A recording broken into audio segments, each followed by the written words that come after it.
I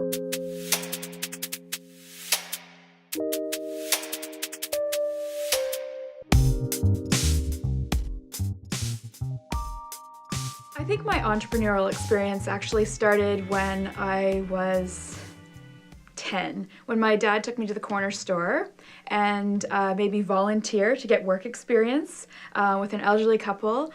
And I started understanding the ins and outs of running a business and what it took to run a small business.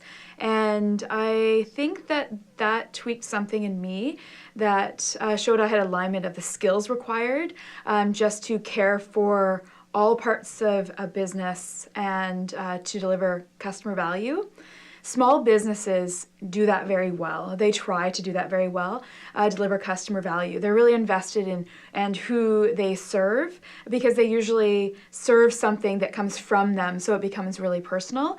But my mentor really, I think, transformed my skill set when I was in early high school. And I worked for a small business, which is now a 30-year-old business. We're celebrating that success this coming weekend. But I learned from her to never apologize for being great at your business. She would sell out of something and I would be saying to the customers, "I'm so sorry, we're sold out." And she would yell, "Don't be sorry, we're not sorry we sold out." And I learned that it's okay to not meet all of your customers' needs all the time when you know that you've met the basic ones, that you've done what you're supposed to do and done it very well. I didn't think when I graduated from school that I would become a business owner per se. I am a natural health practitioner and I thought I would work in an integrative medical sort of clinic or business, but the opportunity came for me to take over a space and it became clear that I had the skill set. I was confident that I could meet our customers' needs, provide my expertise, but also foster and grow a team and grow a business.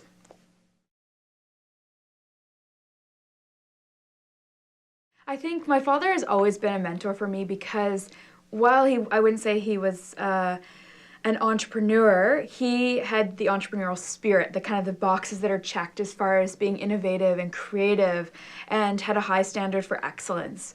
And he also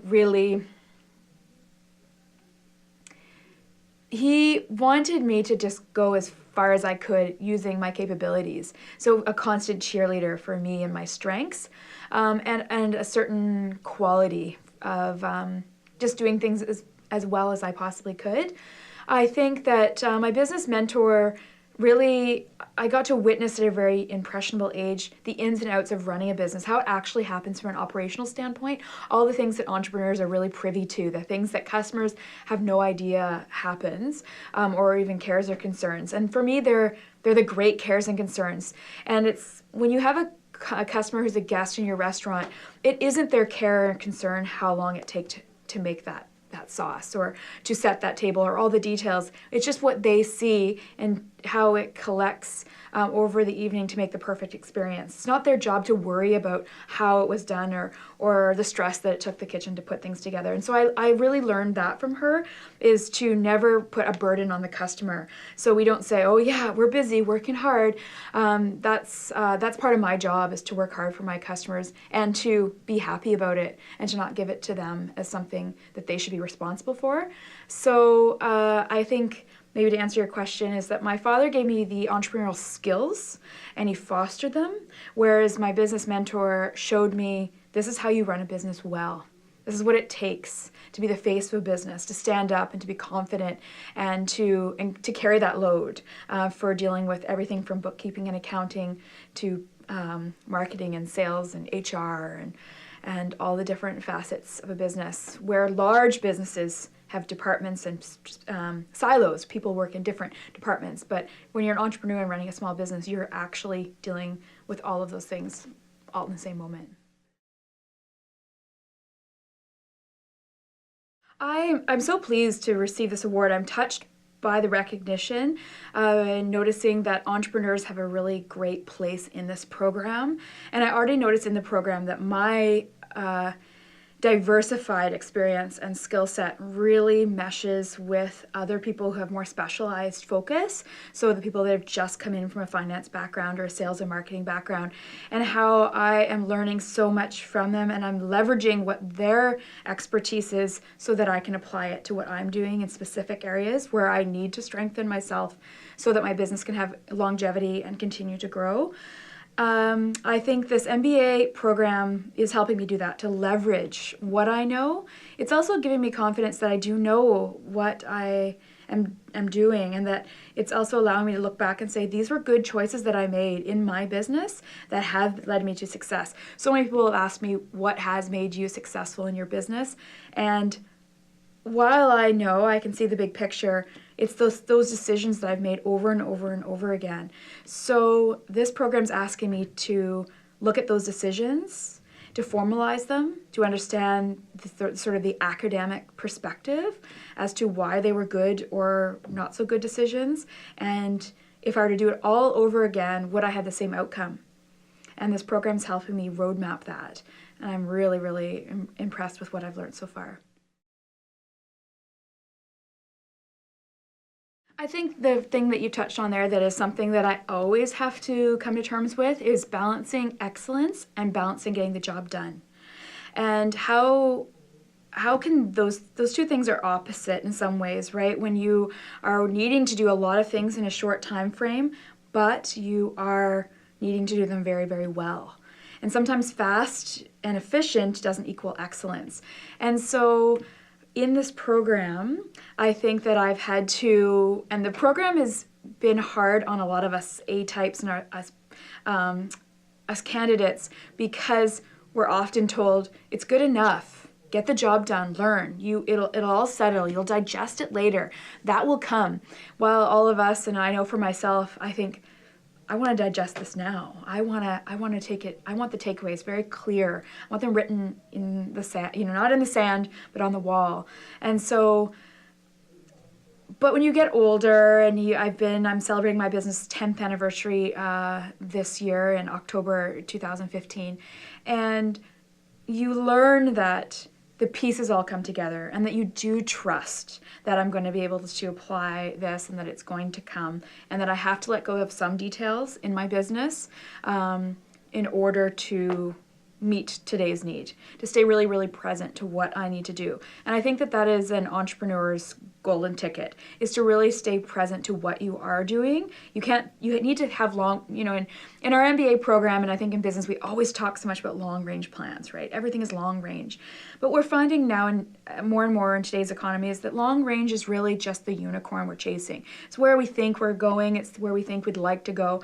And those are important things that we need to always look to.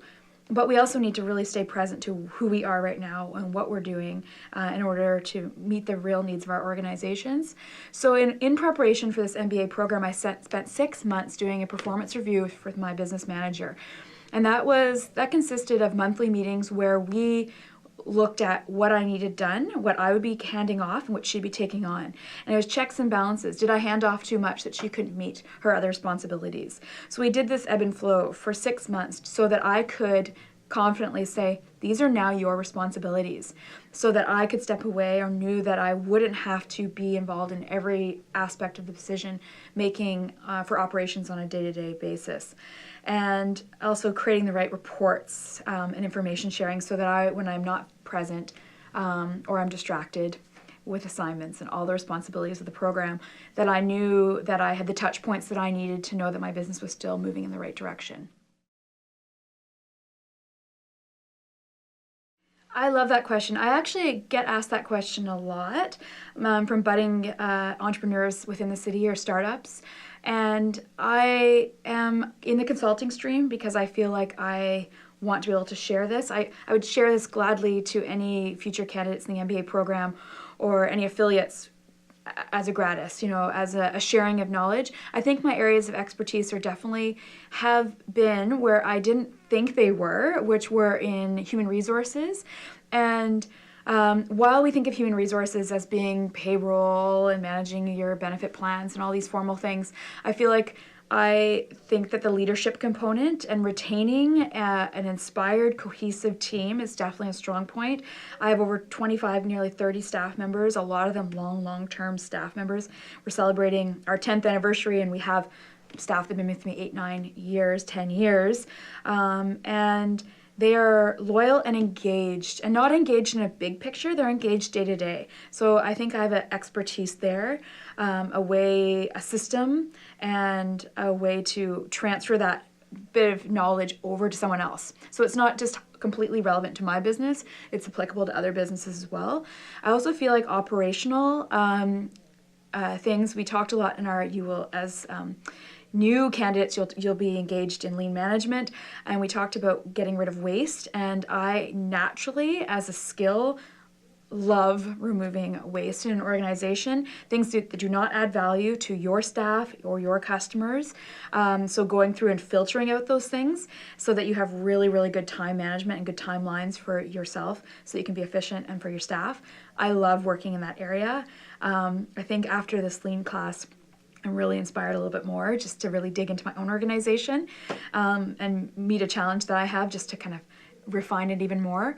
And so I also think, because I have a sales background, I was a national sales manager. I've worked at a national level in 2 organizations and achieved my sales goals in excess on a regular basis. I have strong sales background, which a lot of budding entrepreneurs or startups do not have.